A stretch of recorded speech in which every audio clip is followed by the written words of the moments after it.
Let's look at this song, Olufuse Ensonga mu ggwanga Uganda. See you tonight. Ojja okwatagana ne Cindy. Yes. Cindy twakwatagana dda. Tubadde friends for a long time. Lwakuba nti tekibadde mu media nti abantu bakimanyi, but tuludde nga twogera era twali twakyogerako tugaa, you know what? You and her? Yes. Mu kunyumya okutebya okutukuba ntutebya. So twali twakikoonako ne tugaa, you know what, twandikozeewo kituni nga bw'obimanyi. Naye ng'olumu osanga ndi busy, ali busy, oba olumu, you understand? So you were like, naye, you know, we should get serious on this thing. Tuba twagala tukikole kiveewo kigwe man.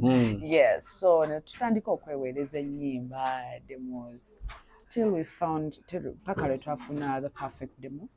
Ne tugamba katukole oluyimba. Era oluyimba lwawandikibwa ba writer babiri. Okay. Yeah, originally it was written by Mose writer. Okay. Then bwe batuwa oluyimba etuwuliriza nga lwa kabi, but lwali mu Luganda lwonna. And I wanted a little bit, I wanted some Runyankole in it.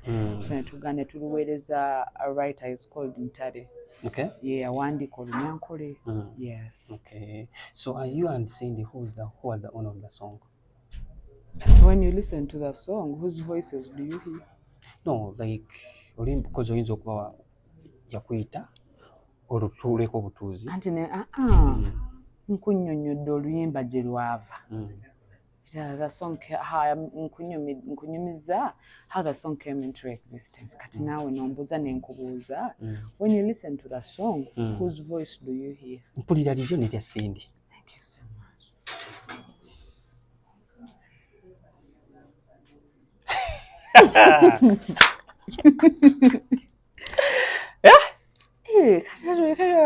ekyo. Tutunuulire vibe eno. Yes. That was your first time you working with Cindy, right? Yes. It wasn't your first time? It was my first. So how was the vibe in the studio, you and her? Yali akabi nnyo. Tewalimu biri byakwemotya kuba you working with a star biki nofunamu kifiya kiri. Tuganze si star. No. Okola n'omuntu gw'otakolangako naye kale. It was a beautiful experience. It was a beautiful experience. Kuba first of all, oli abadde kyali wange. So kyali kya bulijjo. Nga omanyi bw'oba okola n'omuntu ng'omumanyidde. Nga mukwano gwo. Yes. N'okola n'omuntu nga tomumanyi, never met them, it's just a first experience. Era biba bya njawulo. But it was easy working with her. Yali mwangu. Kyali kyakabi kye nsobola okugamba. Okay. So for oluyimba lukutaddewa oba olabamu? Lulina we lukutadde gwe nga Omega 256. Lulina we luntadde sijja kulimba. Era awamu ntuuseewo, awamu sinnatuukawo. But all in all, nze oluyimba ndwebaliza Katonda era neebaza abantu bonna abaagadde olwo oluyimba, abapushinze olwo oluyimba, ng'oli aluza n'agamba oluyimba lwakabi kanduweerezeeko ne Charlie wange aluweereze. All the media personalities, TVs, radios abadde nga bakuba olwo oluyimba, Omega Bites, Syndicates, Cindy herself. So, man. Ne manager wange sijja mwerabira kamuwe big up. Nsajja mwerabira nnyo. Nash, big up on yourself. Omulimu okoze gw'amaanyi. I see whatever you're doing and I really appreciate you. I don't take everything you do for granted. Yeah. This mega hit, like, oh my God, did you see this coming? No, I did not see it coming. Sijja kulimba. Okay. I definitely did not see it coming. At least chenasuubira nali manyi nti yes lujja kukola. I hoped. Naye nga mmanyi nga omanyi ennyimba bwe zikula nti mpola but kubanga lwa on spot ekyo nali sikisuubira era I was very surprised. Sijja kwogera bingi naye nga mu mutima gwange ndi musanyufu nnyo. Nyinza okkaabira wano. Bambi tukikola oli mugole. Nkwegayiridde tokigeza. Sina hanki. Leka sikaabira wano naye nga bambi mwebale nnyo. Thank you Uganda. Thank you everybody. Thank you so much for the love. Okay. Yeah. So oluyimba luno lwajjira mu budde obutuufu. Yeah. Ate ng'olinayo concert maaso awo. Nekitabuka. oluyimba luno twalulaba nga trending is number 1. I think nakati lukyali. Yeah. In 3. I think Jakulimba nduddewo okukebera but bangambye ziri I think 3.3 yes. Mega. Ofuuse wa kitalo. Oluddamu ofugika. Mukwano gw'abantu. Nfugika ate kashamba kuba sifugika gwe wandibadde. Anti kati singa. Gwe mba kubanga sifugika saa zino wandibadde omala nakola appointment. Ng'oli wali ne nga bagamba mbu nkola omukulu abadde agamba mbu olinda. Naye. Omega olaba munne tuli wano kati nnaye nange kati nkutya. Kati nina ebintu ebimu byenkola nga mpola oli mugolo oli wakwata mpola. Of course ndi mugolo olina kunkwata mpola ebindi ku mutwe bingi sawa yonna nvaako. But ate n'ekirala banaye ndi mukazi mukulu. Ndi mukazi mukulu gwe goma emyaka gye nnina. Olina emyaka emeka Omega? Yagimala. Ekyomanya am old enough. Okay. Industry ogiraba otya essaawa zino? Because kati gwe olina oluyimba ssebo lukyalidinze. Ogiraba otya? Be frank. Ekibuuzo ekyo simanyi oba industry nze ndaba I love it. I love everything about the industry. Mulimu wetuuka ne kaluba wetuuka n'olina nga bikutamyera but I love the fact that nti industry yaffe ekuze tugaane tukkirize. Industry yaffe ekuze every year or every few years wabaawo ekyeyongerako kayinza oba kati nga tekirabika nnyo but tuli mu kugezaako mpolampola era njagala n'okwebaza abantu nti bana Abannayuganda batwagadde Abannayuganda batwagadde ate batuwagidde ate batulaze omukwano ogw'amaanyi so era mbasaba bambi mwongere tuwagira n'otwagala naffe kiba kituzaamu amaanyi manya nti okoze abantu olimba balwagadde genze ku show bazze bakuwagidde nawe ng'omuyimbi kina kye kikongeramu n'ogamba nina okukola ennyo kati nange okitegeera so yeah but nze industry I'm grateful okubanga eriwo eri. Essaawa zino tulaba nti tulina omuyimbi gw'otwalaba gwe wawerekera ku Samoya eri okukiika embuga ono mu ggwanga eryaffe Buganda. Kati gwe munnaye ogenda wa? Kubanga munnaye you receive blessings, you know, because tukimete tuli mukyala Muganda. Yeah, true. Because we saw you putting on a Gomez. Naye kunyumira bitya? Munne na nyuma. Na nyuma najagala.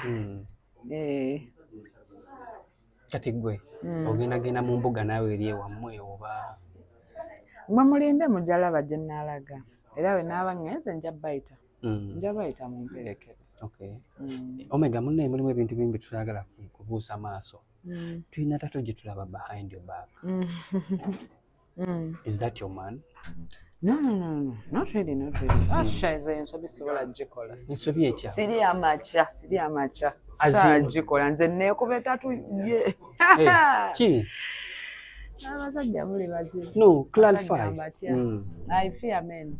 You fear men? Abasajja bookya batya. No, bambi tatu gye mulaba ya tata wange. Your dad? Yes, my father. Yes. Why you did this tattoo? Mukwano gwe nina eri omusajja oyo gw'amaanyi. And manyi wali oyagaddeko omuntu. Okay, kankinyonyole bwe nti.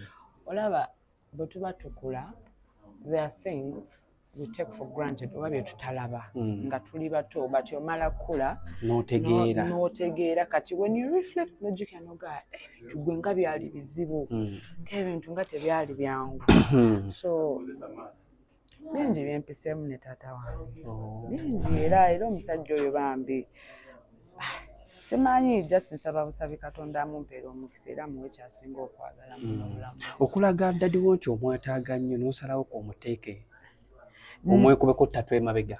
No sakikola mulaga. I just chose to do it myself.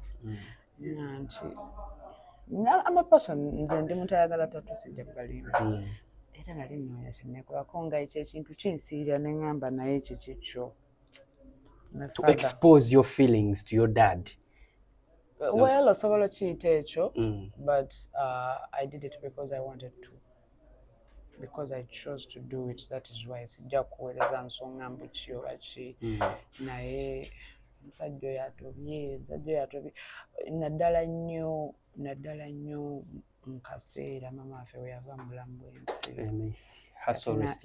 Kati naasigala n'abaana aba basatu, and yayita mu bingi, nabiraba nkuze, but bambi yayita mu bingi omusajja oyo, era nze kyobula mwagala nnyo, and that is why I have that tattoo.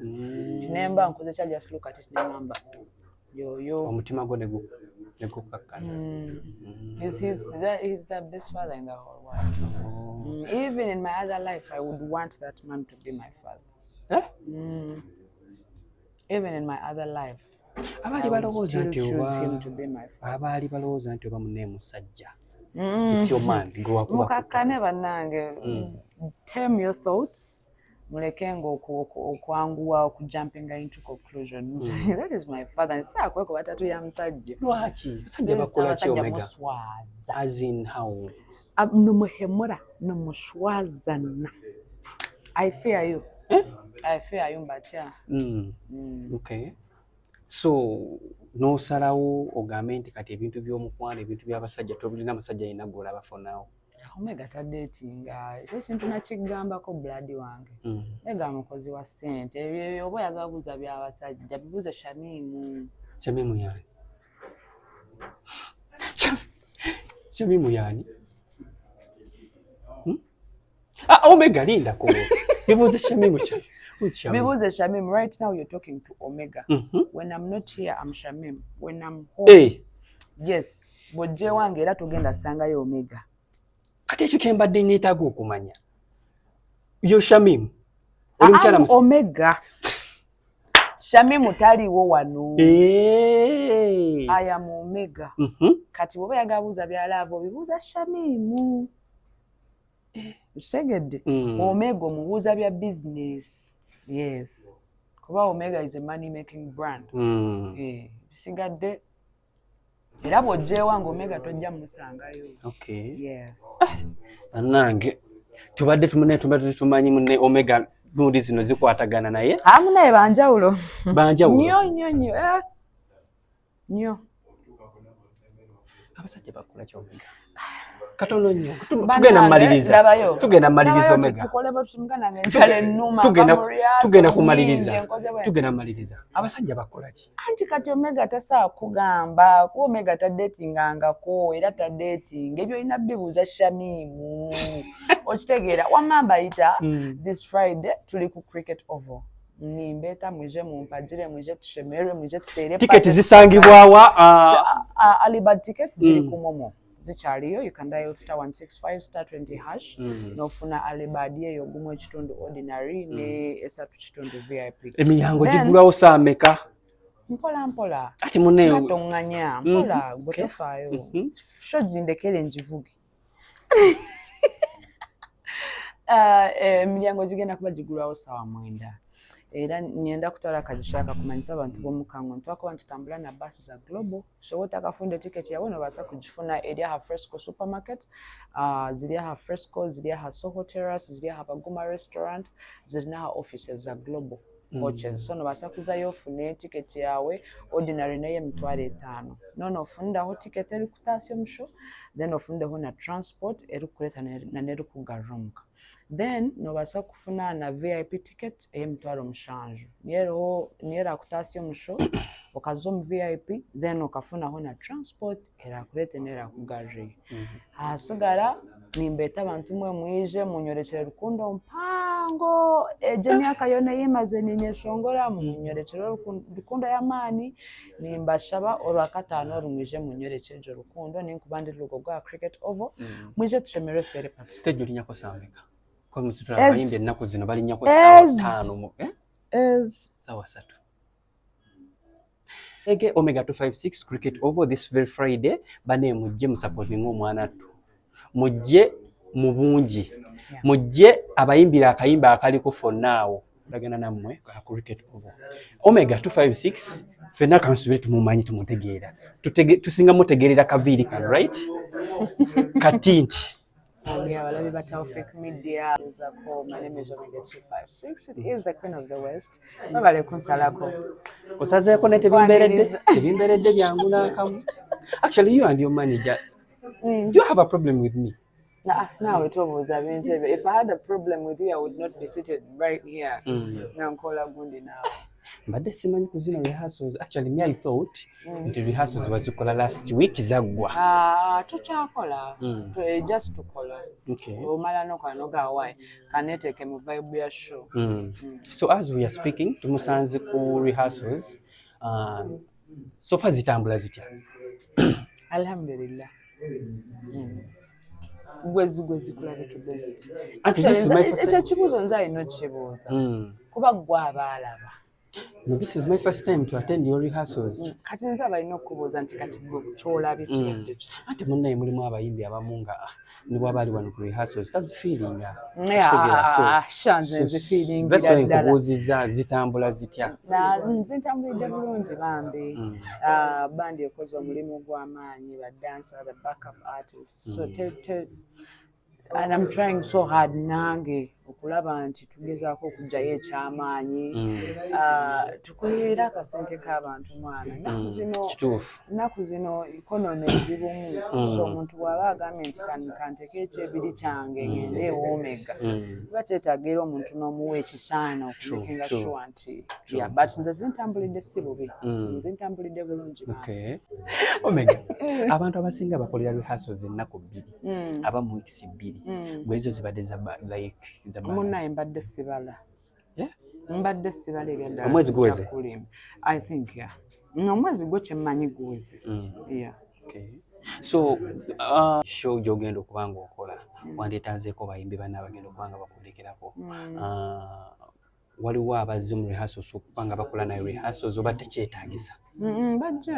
of course bazze tugendera kuddamu bajje ani so far abayimbi benina nabenyemba pressure ya Jyalina tukola omanyi olumu bala n'ogamba nti kati ono waali ono talina ku budde so tukoze bazze bambi ne bakola the Beatrices came Cindy yajja yes Maxima Posha buli muyimbi yago buli muyimbi gondina naye oluyimba so botalina nabo oluyimba tebatawaana kujja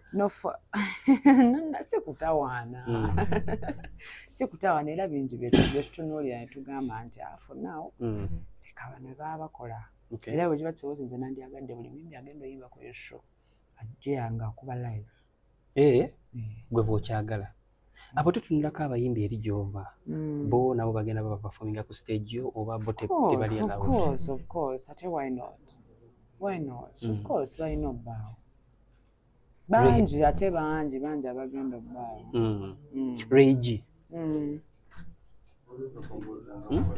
Regi going to perform over namuyita so kati mumulinde ku show wanaabazze kyekigenda obbaawa answer yamu. Are you in good terms with him? Yeah. Are you for real? Yeah, why not? Kwega yegwe queen oli ye king.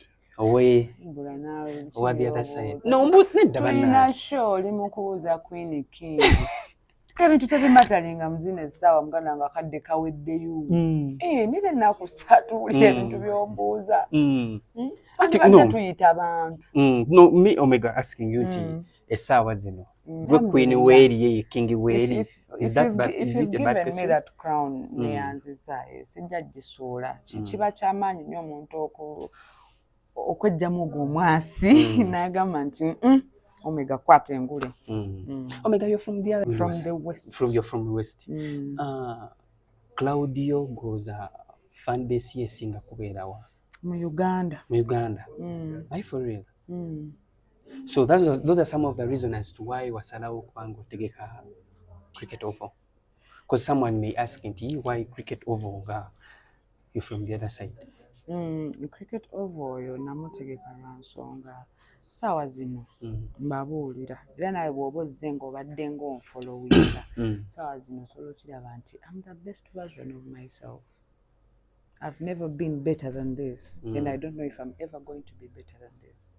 Kitegeera so oba ofunye akakisa nze era kino nkigamba buli omu sinnakunze nze kabati nkigamba buli omu oba ofunye akakisa ng'olaba nti obulamu bwolina we bukutuusizza ng'olina ekyamaanyi kyosobola ogamba nti kati kino nze nga njagala okikola kikole. Don't wait for tomorrow. It has been your dream. It has been my dream. Nze nalina ekirooto okuva dda nakigamba ne manager oyo nga yakansayininga Nash ne mugamba nze nandyagadde nnyo okubanga my very first concert ngitegeka in one of the biggest venues in the country. It didn't matter obebeera Lugogo oba wa.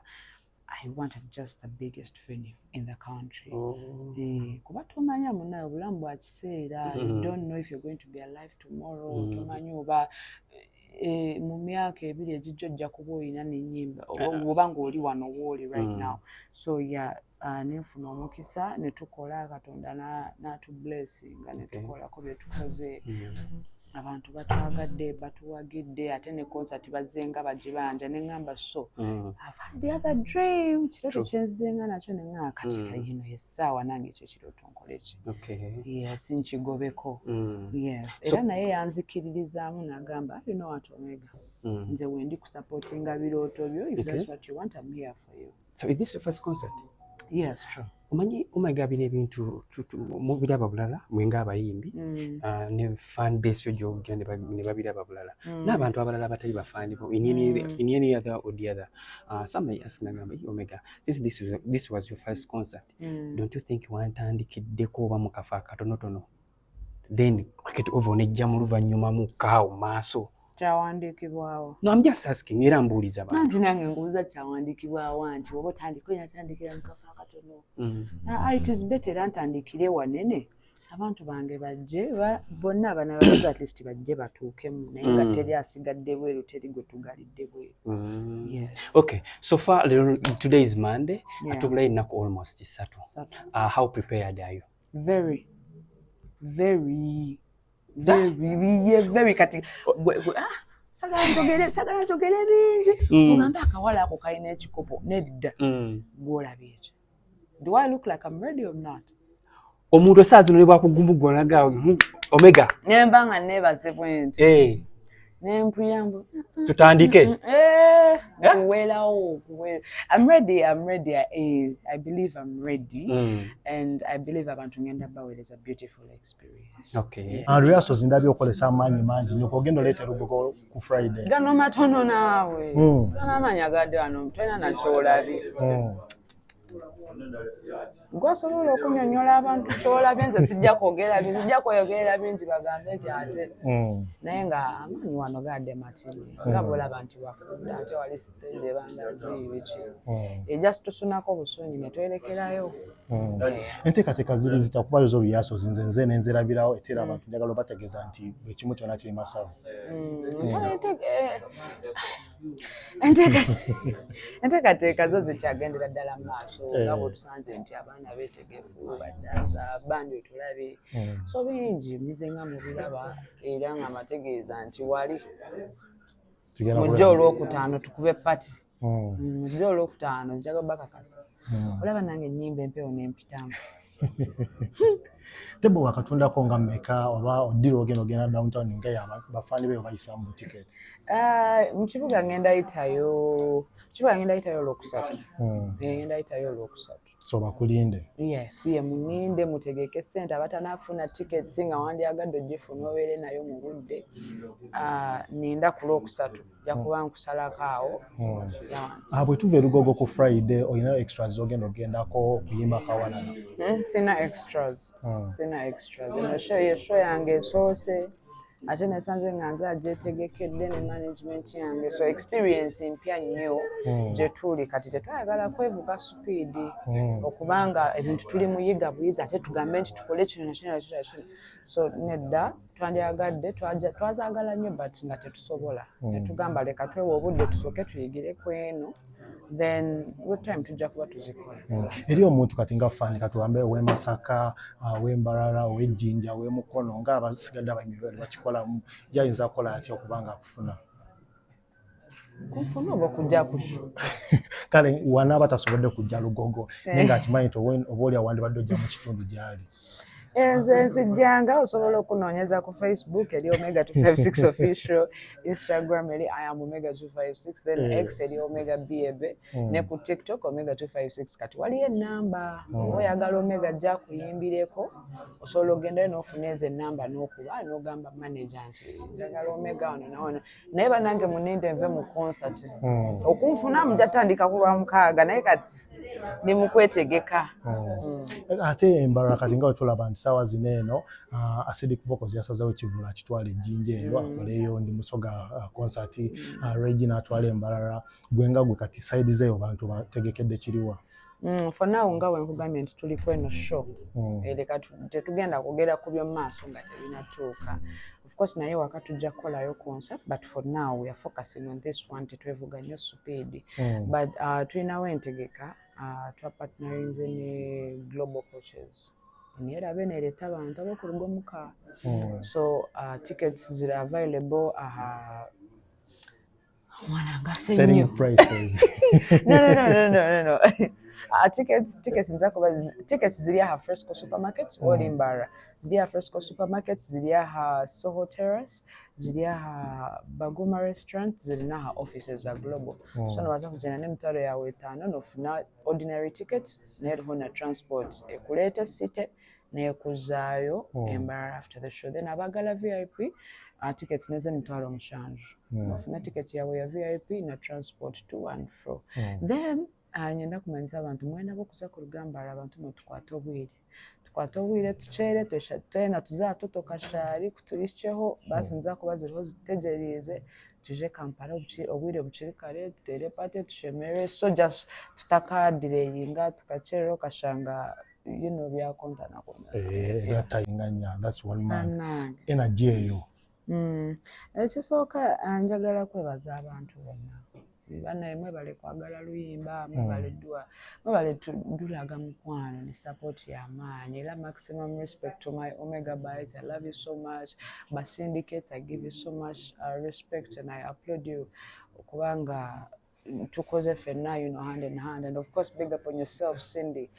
Fenna tukoze nnyo okubanga oluyimba lulina we luli nammwe abatuwagidde buli TV buli radio everyday negamba nti oluyimba lw'amaanyi katulukube katubeeko kye tugattako, so sijja kwogera bingi naye just kubeebaza nti oluyimba mwebale ddwagala mwebale lulaga omukwano gw'amaanyi gwe nange gwe nali sisuubira. So it's not something I take for granted okuba nti nina ezo views mukabanga akatono bwe kati wali tozifunanga nako mukabanga akatono bwe kati. No, I've never, and it means so much to me. That is something I'll never forget for the rest of my life. So mwebale nnyo bannange era mbasaba ogwo mukwano gwe mulaza akayimba kintu bajja kingo yale yangamba lwaki ogamba akayimba okabanga akatono. Yes, so mukwano gwe mulaza oluyimba olwo mwagadde mbasabeera muguleete Lugogo olwokutaano luno mujje mundaga ogwo mukwano tunumirwe tutere pate tushemerere Besides the money you've made out of this song ku YouTube, because luli ku YouTube yote luli ku YouTube ya Cindy, birundi ki ebirala byogifunyemu oluyimba luneeno?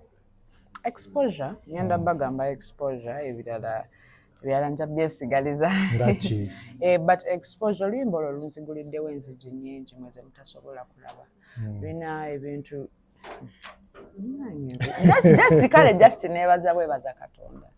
Nja kwogera mwe nti nesudi ate mbalimba, but ekinene nnyo right now okuba oluyimba lukyali lupya kinene nnyo ate kikyasinza obukulu, it's that exposure. Nti lulina we luntuusiza ng'omuyimbi wembadde siri, lulina enzigi zerunziguliddewo. So yeah. Cindy we yalina ekivulu wamwerekerako ewa Katikkiro oba oli awo ne tugamba nti ku side yo nga gwe omuyimbi oyinza genda side kikuba kati maybe abayimbi abali abagwa mu category eri bagenda wa Katikkiro, gwe nga gwe saa zino olina ekivulu ogenzeko ewammwe bayita batya mu lubiri lw'ewammwe bayita batya